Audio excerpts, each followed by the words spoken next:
Welcome to This Explainer, where we are tackling a silent architectural threat. We're looking at exactly how a simple CAPTCHA integration can trap your engineering team, and more importantly, how to build portable systems instead. Today, we're breaking down the mechanics of vendor lock-in, why it completely undermines your operational flexibility, and exactly how to avoid it. Right off the bat, let's establish a core rule. If switching providers would require a rewrite, your integration is already a risk. The main issue is actually pretty simple. If your CAPTCHA workflow depends too tightly on one provider's specific SDK, API format, or error codes, your team loses all of its flexibility. Think about it. If pricing changes, if latency suddenly becomes unstable, if support drops off, or you urgently need a fallback provider, a switch might take you weeks instead of just a few hours. So here's our agenda for today. 1. The hidden lock-in trap. 2. What creates vendor lock-in? 3. The portable integration checklist. 4. Common mistakes to avoid. And finally, assessing your lock-in risk. Let's dive in. Section 1. The hidden lock-in trap. You know, vendor lock-in rarely feels like a problem when an integration is brand new. The API works, the first solves succeed, the workflow moves into production, and everyone just moves on. It feels like a total success. But let's look at how this plays out over time. Fast forward a few months, and that integration becomes really important. It starts running inside scheduled jobs, worker queues, QA flows, internal tools, and onboarding checks. And a quick side note here, these types of client-authorized workflows should absolutely only be used in owned or contractually permitted environments. But back to the timeline. As more dashboards depend on it, and more error handling assumes one provider's specific behavior, replacing that vendor is no longer a small technical tweak. By year 1, it is a full-blown business continuity problem. Moving to Section 2, what creates vendor lock-in? To untangle this, we first need to understand the structural mechanics that force this deep application lock-in in the first place. It usually comes down to formats. When you use standard API structures like REST with standard parameters, you can usually switch vendors by simply changing a URL. It's clean. But if a provider uses proprietary formats like custom JSON RPC or heavily nested objects, and you build your entire app around those shapes, well, you are forced to rewrite every single API call if you ever want to leave. Furthermore, if a vendor pushes SDK-only access with literally no raw API documentation, that is a massive red flag. Your entire codebase becomes dependent on their specific update cycles, their library hierarchy, and their method names. So, how do we fix this? Section 3, the portable integration checklist. Let's go through the ultimate practical checklist for keeping your core solving path completely portable. We have a highly structured 6-step roadmap here. We're going to cover separating logic, using standard HTTP, centralizing config, normalizing errors, monitoring the workflow, and isolating extras. Let's break these down step by step. For steps 1 and 2, your application should not know every intricate detail of the provider's API. Separate your business logic from the provider logic by creating a small internal interface with standard commands.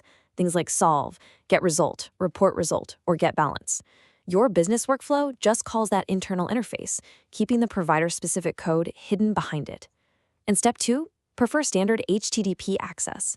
SDKs can be helpful, sure, but they shouldn't be the only way your system works. Standard HTTP calls are just infinitely easier to test, monitor, replace, and debug. Moving to step 3, centralize your configuration. Provider URLs, API keys, timeout rules, retry settings, all of these should live in config or environment variables. Do not scatter them across your services. A provider switch should be as close as possible to a simple configuration change, not a desperate hunt through your codebase for hard-coded URLs. Step 4 is absolutely critical. Normalize errors internally. Different providers will invariably return different error codes for the exact same problem. One might call it a balance error, another uses a numeric code, and another returns a nested object. Your application must map those into stable internal categories, like authentication error, balance error, bad parameters, timeout, unsolvable challenge, or provider unavailable. This ensures your retries and alerts don't suddenly break when you switch vendors.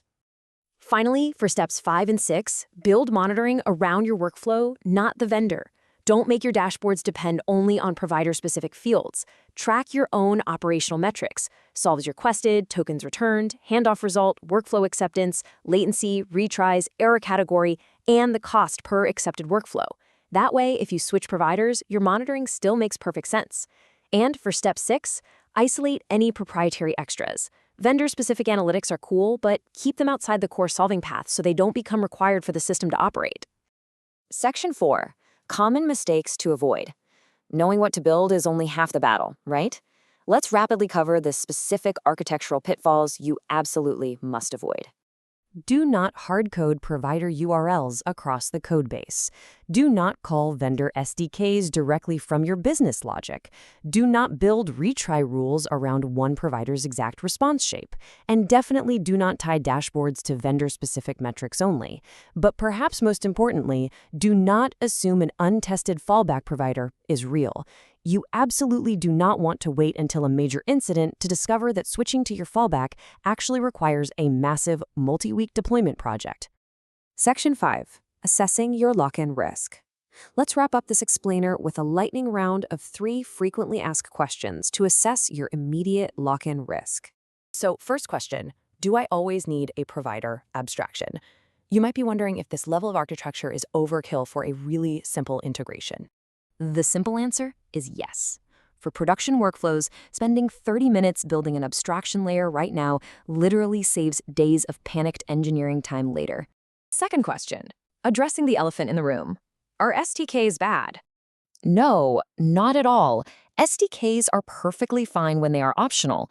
The lock-in trap springs shut when your entire workflow depends on one required SDK with absolutely no portable path. Third question. What should I actually measure for lock-in risk? How do you quantify the danger here?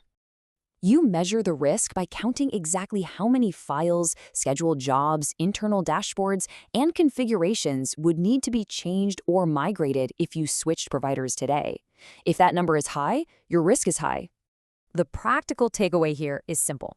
CAPTCHA vendor lock-in is not just an API issue, it is fundamentally an operational flexibility issue. Keep your core solving path portable. Use abstractions, centralize your config, normalize your errors, and monitor your workflow. I'll leave you with this final thought to take back to your team.